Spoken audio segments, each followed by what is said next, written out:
I would not put you on a campsite that had flies, dude. I'm like, yo, we're just gonna get bitten. Just leave it up. Don't worry about it.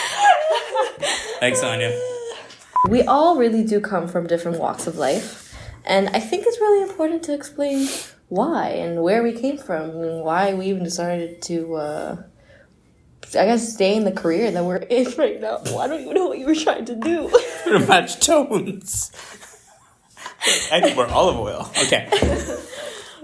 So in my head, I think I never found myself to be in social media. Mm-hmm. When I was younger, I wanted to be a lawyer. Literally, so weird. So much. It's so, my god. But I wanted to be a criminal lawyer. Like, I wanted when? How old were you? I was in high school. So the reason why that I decided not... high school. A lot of high school for me was, wow, it was interesting. But the reason why I decided not to get into it is because I actually worked for a lawyer. So I did, you have, co-op. You have to do this stuff. So I ended up going to a lawyer, and he was he did a lot of things. He did family law, immigration, civil law, stuff like that. A lot of things with, businesses too and corporate. It wasn't defense, obviously. It wasn't criminal law, but it gave me a really good understanding of what... Yeah, honestly. There was no peace there. Okay? I hated it. I absolutely hated it. It was not for me. And then I went into university with no major. Had no idea what I wanted to do. I ended up having to pick my major second year because it's literally compulsory. If not, I don't even know if I would have chosen it in second year. And then I left school, and then I was thinking, when I graduated, it was either I go back to school for a master's or go to work. And honestly, for me, I've always been so focused on school, and it was if I really think about it, it's a 10-year run, a stretch where I literally devoted everything to school, everything. I would spend hours and hours just studying, and honestly, it drove me absolutely insane because I'm just the type of person where it's I just have certain expectations of myself, and I wanted to do well in school. And then one of my friends, which Caitlin actually, she told me about Sanju, and then before I got into social media, actually in the professional world, I started doing it for myself a little bit and for my brother, because my brother's actually deaf, so he wanted to start his own kind of business sort of thing, and I wanted to help him out with that, and that's where it started. And then honestly, it's the best avenue that I could have ever taken. The best. Technically, you entered the workforce without a major. Well, right, because when you started, it was more of, okay, we'll see what you want to do, right? Yeah. And go figure it out. Yeah, literally. And it's I remember I had the day that when I had my interview with you. That's so funny to think about, having an interview with you, and I was so I don't know, I wasn't intimidated to meet you, but it was one of my first couple of interviews, I guess I would say. Yeah. And it was funny because I'll never forget it. I took out my resume, I gave it to Sanju. He goes, okay, sure, so tell me about yourself. He's like, I really don't care about your resume. And it was wait, but all those years of work in school, where did it go? So and funny enough, actually, I was thinking about this the other day. So when my sister got married, it was around 2-3 years ago, I ended up redoing my room. So I was buying all these little trinkets for my room and everything, and kind of trinkets like these, I guess. I have one in my room that's a hashtag. Oh, cool.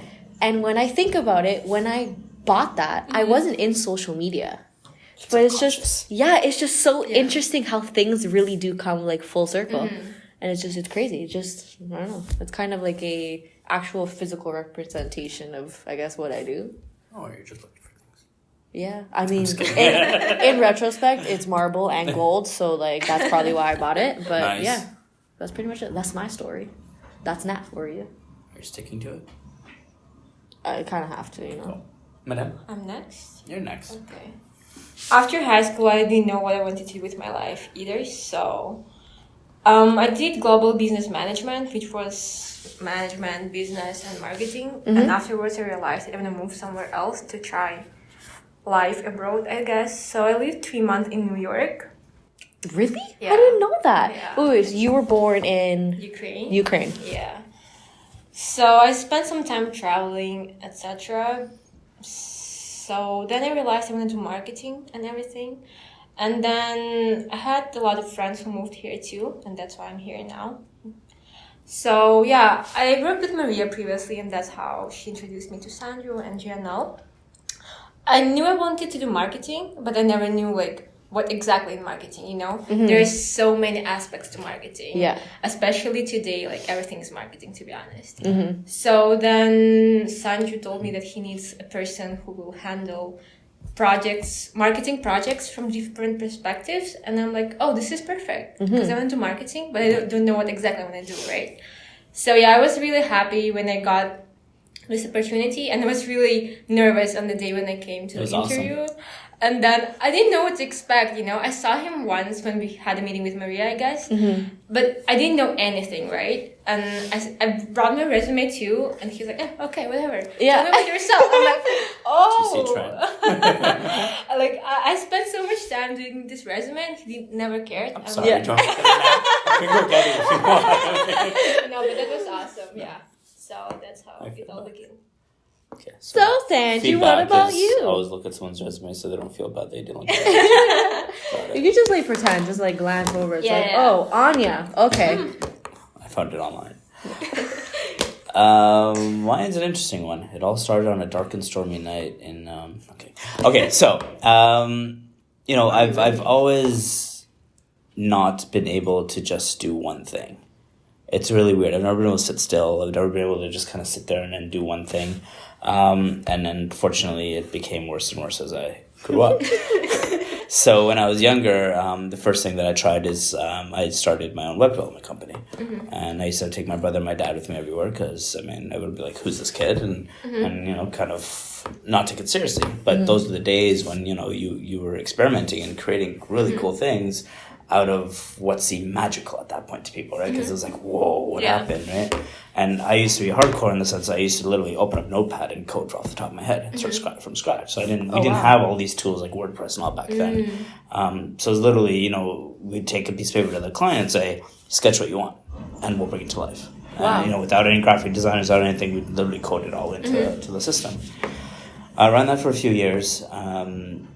I learned a lot of lessons, like how important spelling and punctuation is in a presentation and things like that. And there's little lessons that you learn at that age that you're like, why do people care? But when you're losing contracts because of it, or you're, getting a reputation is being hurt because of it, you start to pick up these things really quickly. And then a lot of the stuff, as you guys see that come down, I'm very picky about certain things. Yeah. It's for a reason. From there, kind of parents said, go get educated, go to school, go do your thing. So I did my whole... I did a degree at Sheridan as a systems analyst because I thought, hey, coding, okay, I can do this. I love you, Sheridan, but I hated the course. And I realized the good part of it is I realized that though the knowledge was good and I need to understand this, it's not what I want to do all my life. And then I kind of went to, as I was working, I went to York part-time and got a marketing degree. So what happened is when I graduated out of Sheridan, I got a job doing sales of paper. So I was working at NCR, and literally we were selling paper. And it was just the craziest experience to me because I'm like, why do people buy paper? Why is it so important? Like, I don't get this, right?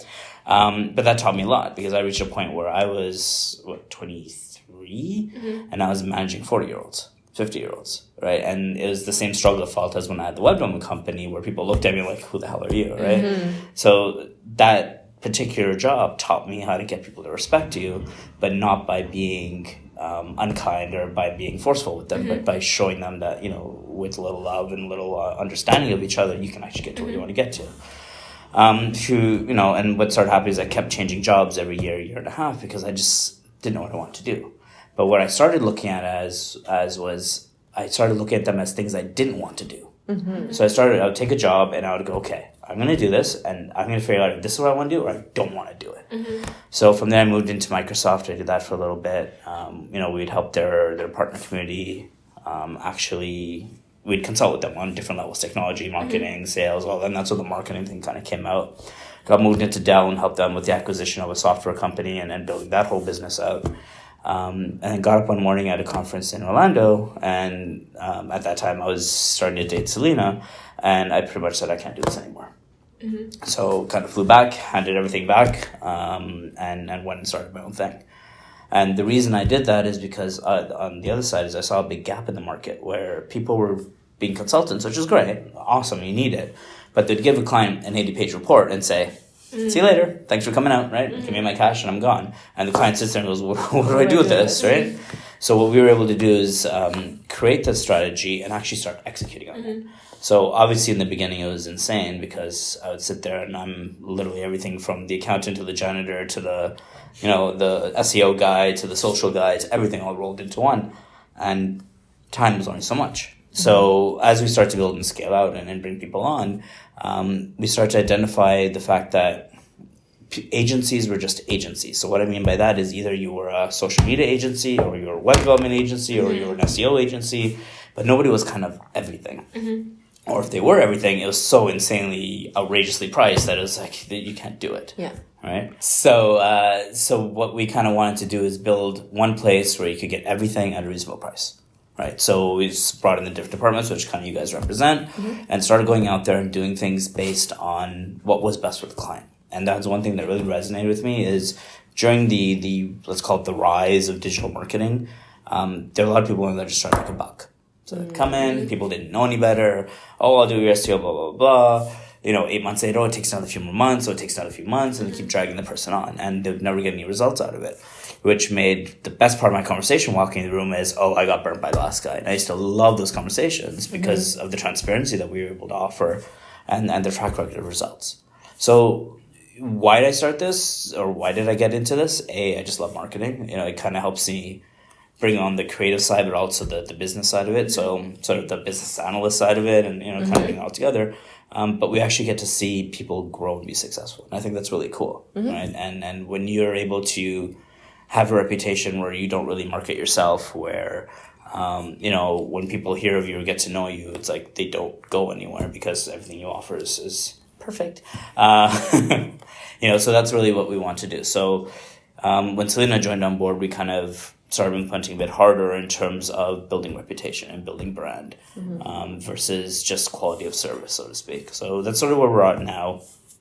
Really excited for where we're going, how we're scaling, and the exposure we're getting, and being able to work with people that normally wouldn't kind of use outside agencies or normally wouldn't talk to people that were in the marketplace unless they've been around for like 40 years, right? And be able to go and improve our model and grow it.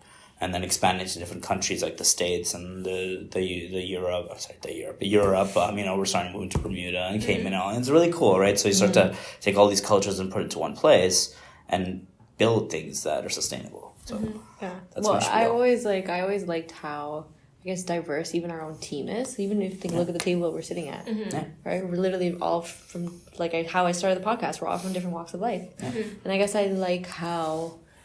When you bring that all together, it's literally it's going to sound so cliche, but it's magic. It truly is. Because no one person can be perfect at everything. Right? Everyone should have a working knowledge of how everything works. But to sit there and say, I'm the best social guy, I'm the best SEO guy, I'm the best developer, it's not going to happen. You can only do so much in a day. So I think what was kind of cool about all of us is we all understand what each other does. And to the point that, as we work towards things, we're able to jump into each other's projects and help each other and bring a different perspective, right? Which again just benefits the client at the end of the day. So I think the major takeaway from all of this is to not feel bad if you don't know what to do, sort of thing. I know that in and of itself can be very overwhelming because to have to let go of that notion that you kind of just need to let time do its magic and do what you got to do. But I think if I were to go back in time, I would kind of laugh at myself for all the times that I stressed over what am I going to do, what am I going to do, what am I going to do, because at the end of the day it really does all work out. But you have to trust the process, right? At the end of the day, you cannot graduate and become a VP. You cannot enter a new industry and be the top of the industry. You cannot. You can't. You got to do grunt work, and you got to learn it from the bottom up. And hopefully you find someone that can mentor you into that or give you that guidance. all those opportunities to get to where you want to be. But, you know, if you're going to come at it as, okay, well, today I'm a realtor and tomorrow I'm going to be a architect. It's not going to happen, right? So it's all about building things the right way and building in a way that's sustainable. Right? So guys, keep faith. And if anything, you know, we're Find here what to you love. support. Yeah. Find what you love. I like it, yeah.